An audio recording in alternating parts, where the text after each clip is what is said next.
The Greeks and Romans both uh, believed that there were 12 gods that composed the core of their religious pantheons.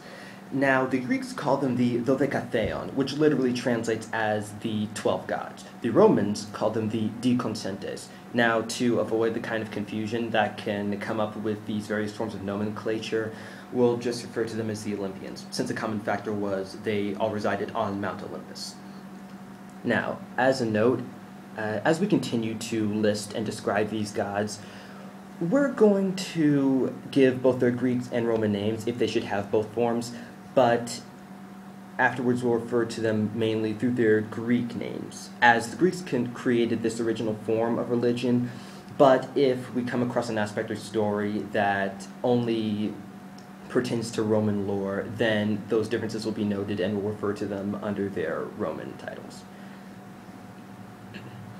Now, the king of the gods, the Greeks called him Zeus, or at least the ancient Greeks did. Nowadays, he's called Dios or Dias, but once we have our own video describing him, we'll go farther into that. The Romans called him Jupiter. Now, in addition to being the king of the gods, he was also the lord of the sky. His sister and wife, Ira, or as the Romans called her, Juno, was the queen of the gods and the goddess of marriage, mothers, and wives.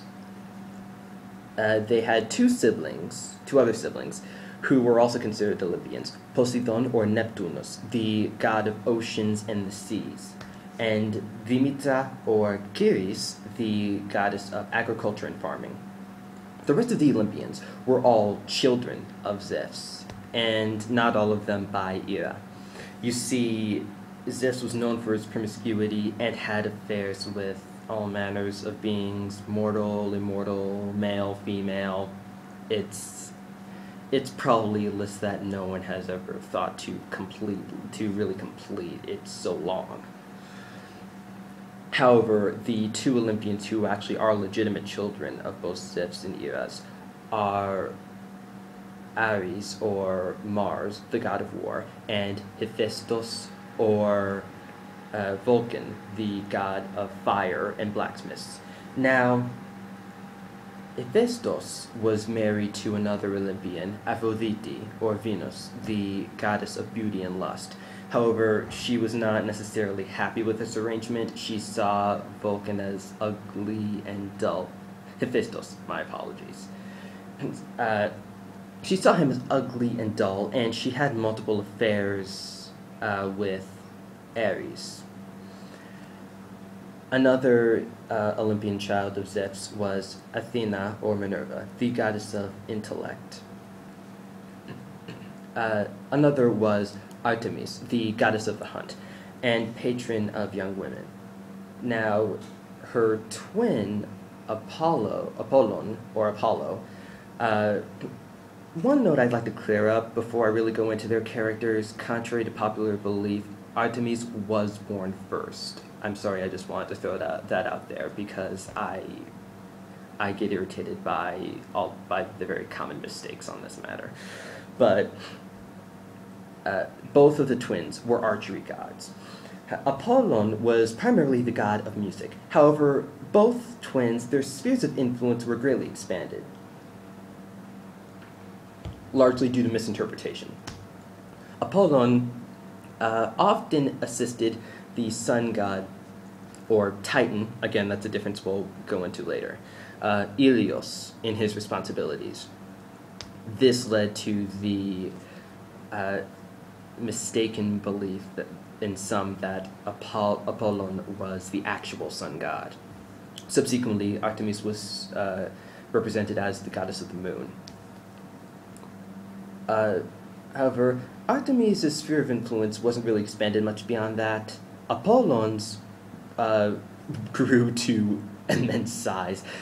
Although he started out as the god of music, he was also a god of archery. But when he secured an oracle at the Temple of Delphi, people began to see him as a god of prophecy.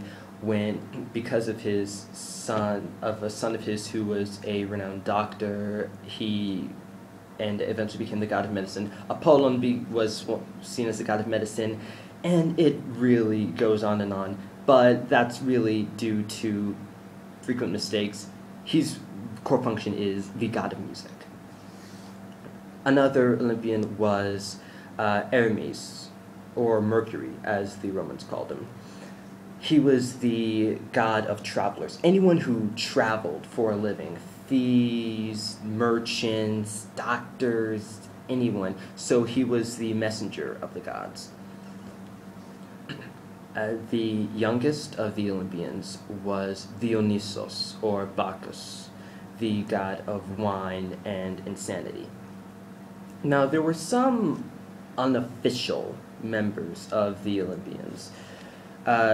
You might recall, as we mentioned before, Zeus, Ira, Poseidon, Demeter, that higher tier generation of Olympians, they were all siblings. Well, they had two other older siblings. Hades, or Pluto, the god of the underworld. Now, he ruled over the realm of the dead, you see, a realm deep beneath the earth, so he was incredibly isolated from Olympus, and thus was never really considered to be one of them. The other sibling was Hestia, or Vesta, the goddess of the hearth, home, and family. She originally was an Olympian, actually, but she gave up her seat when Dionysos became a god. In addition, there's also Persephone, or Proserpina, as the Romans called her. She's the daughter of Demeter, and as Demeter is the goddess of agriculture and farming, Persephone is the goddess of springtime. As she's also the wife of Hades.